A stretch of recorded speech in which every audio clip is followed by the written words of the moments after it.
Let us see remaining sums of session exercise 3 now.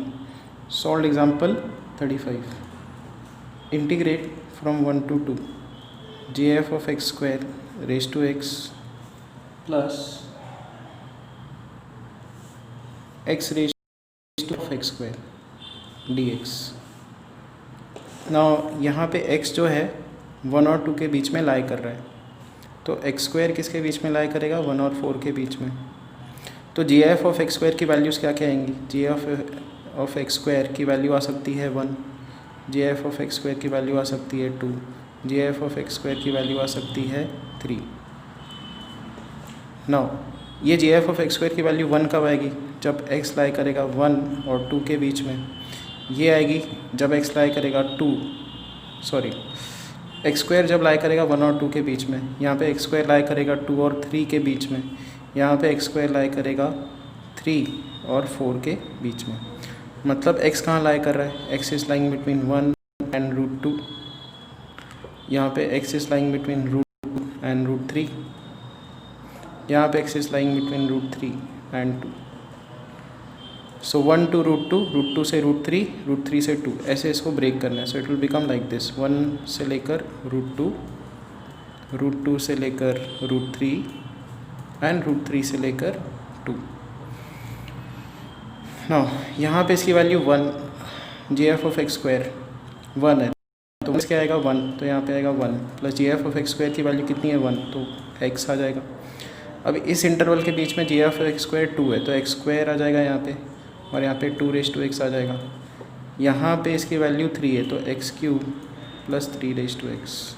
ये ऐसे इसको इंटीग्रेट करना है ना. This is easy to integrate.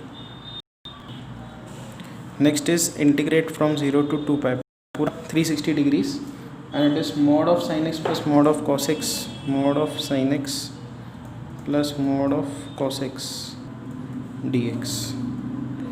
काफ़ी ईजी है.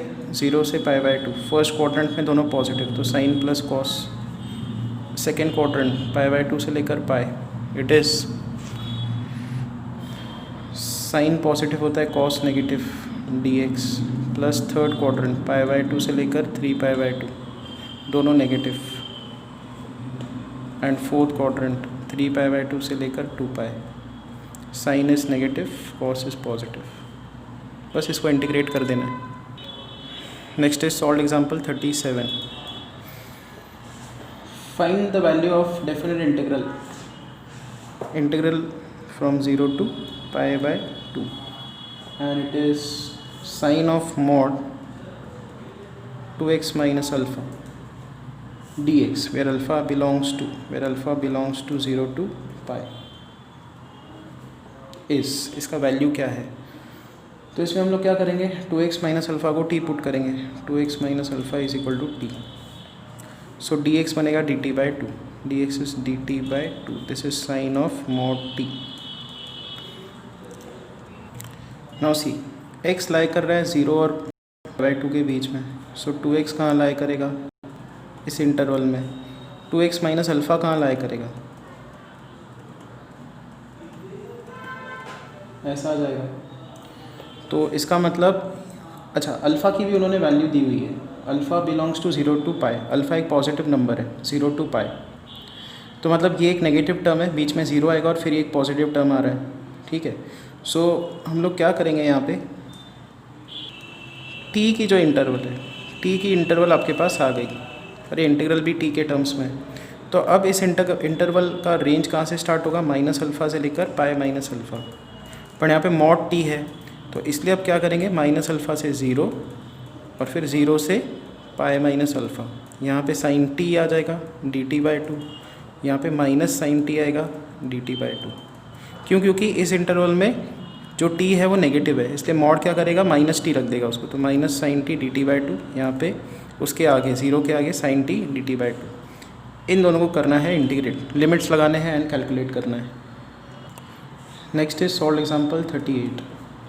सो f dash of ln x is equal to दिया हुआ है 1 for x greater than 0 less than और equal to 1, and it is x for x greater than 1. इसमें हम लोग ln x को t पुट करेंगे, तो f of t is equal to आएगा 1।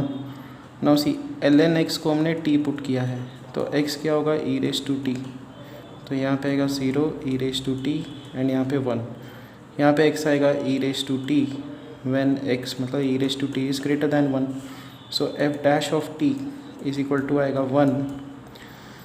Now if you take log of this, log 0 is minus infinity, यहाँ पे आएगा t एंड यहाँ पे आएगा 0, एंड यहाँ पे अगर आपने log ले लिया इसका भी एंड इसी इक्वेशन का भी, तो यहाँ पे आएगा t एंड यहाँ पे आएगा t is greater than 0।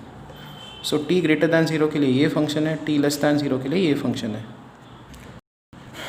Now upon integrating what will have is f of t is equal to t and यहाँ पे आएगा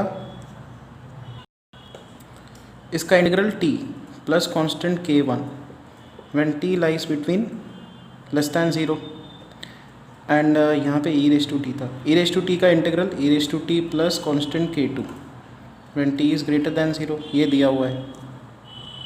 अब ये भी दिया हुआ है कि फंक्शन का वैल्यू 0 पे 0 है, तो इस पे ये कंडीशन अप्लाई करो। इसके लिए f of 0 is 0, 0 is equal to 0 plus k1, तो k1 की वैल्यू 0। सेम यहाँ पे f of t is 0, e raise to 0 is 1 plus k2, तो k2 की वैल्यू इज़ इक्वल टू -1, तो यहाँ पे आएगा -1, यहाँ पे आएगा 0। So what is the function over here, f x is equal to x, इसको अब x के टर्म्स में लिख देते हैं, when x is less than और equal to 0 and it is e raise to x minus 1 when x is positive. This is how the function will look. Next is solve example 40। 39 ही करता, 39 again easy है, उसको break करना बहुत easy है। Integrate 0 to f x d x, where what is the f x is equal to 0 when x is equal to n by n plus 1, where n is equal to 1, 2, 3 up till infinity, and this is equal to 1 elsewhere.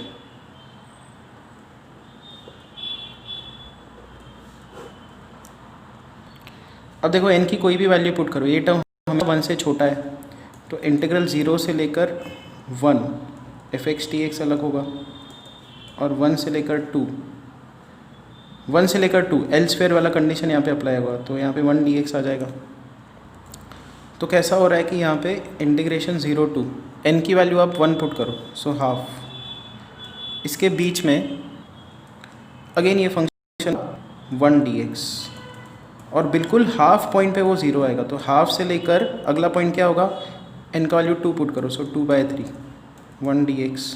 मतलब कैसा है ये देखो, x का value 0 से लेकर 1, 0 से half के बीच में फंक्शन का वैल्यू 1 है, फिर हाफ पे वो 0 बन गया, फिर हाफ के बाद उसकी वैल्यू कितनी है, फिर से 1 है, कहाँ तक, 2/3 तक।